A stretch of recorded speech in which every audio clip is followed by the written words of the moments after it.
Bonjour Théo, première question, peux-tu te présenter? Oui, bien sûr, avec plaisir. Donc, je m'appelle Théo Bourdarel, j'ai 23 ans et moi je suis sportif en ultra trail. L'ultra trail, c'est des courses à pied en sentier dans les montagnes ou sur du sable de plus de 60 à 80 km. Et à côté de ça, j'ai créé une société en développement d'affaires et j'y vis au Canada jusqu'à il n'y a pas longtemps. De quelle manière t'entraînes-tu? Ah, ça c'est une bonne question. Le trail, c'est un sport qui est très prenant.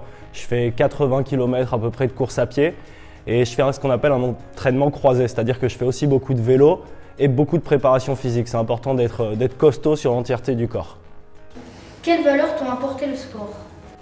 Le sport, c'est très large. Déjà, le dépassement de soi. Moi, j'aime aller au bout de mes limites et chercher les limites en permanence, voir si elles ne peuvent pas être un peu plus loin.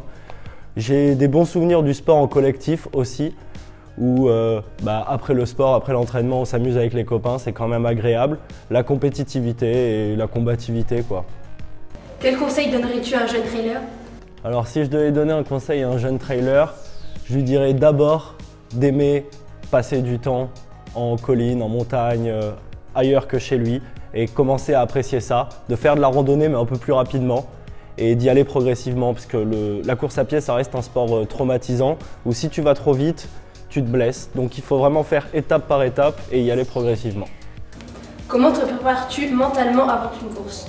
Alors ça, c'est ma stratégie à moi, je sais pas si elle fonctionne mais moi j'ai appris petit à petit à me détacher de ça, c'est-à-dire que pour moi être préparé mentalement, c'est d'abord être prêt physiquement et après je me mets pas la pression, quoi. En fait le trail, vu que ça dure 10 heures minimum, on passe par toutes les émotions.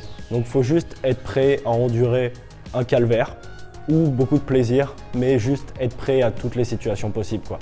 On passe à ton projet, peux-tu nous parler de ton projet Trail de France? Ouais, carrément, avec plaisir. Donc le projet Trail de France consiste à faire 170 km et 6000 de dénivelé à travers tous les sommets et massifs des Bouches-du-Rhône, tous les endroits que j'apprécie, et d'en faire ensuite un documentaire qui rendra hommage en fait à notre territoire.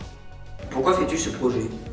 Alors je fais ce projet déjà parce que je suis passionné par mon territoire, parce que j'aime les collines et que j'aime courir, premièrement. Ensuite je fais ça parce que j'ai vraiment envie de mettre en avant les acteurs locaux, les gens qui travaillent toute la journée pour façonner notre territoire.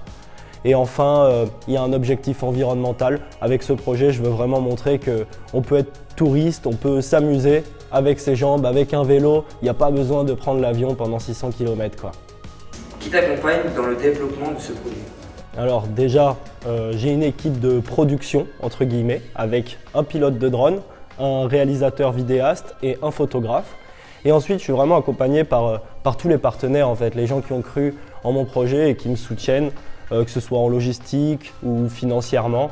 Et après, mes proches sur les réseaux sociaux, sur ma page Instagram aussi. Ça, c'est beaucoup de force que je reçois au quotidien. Quels sont tes objectifs sur ce projet? Alors sportivement, déjà, 170 km, ça fait long, très long. L'objectif très logique, c'est d'aller au bout. Mais j'aimerais le faire en moins de 30 heures. Donc ça ferait du 9 km/h tout le long. Donc il faut courir tout le long, ça va être difficile. Ensuite, j'ai vraiment, comme je vous disais avant, mettre en avant les acteurs du territoire, les gens qui travaillent ici. Je veux les aider à être plus visibles. Et enfin, écologiquement, je veux apporter des touristes dans les mois creux.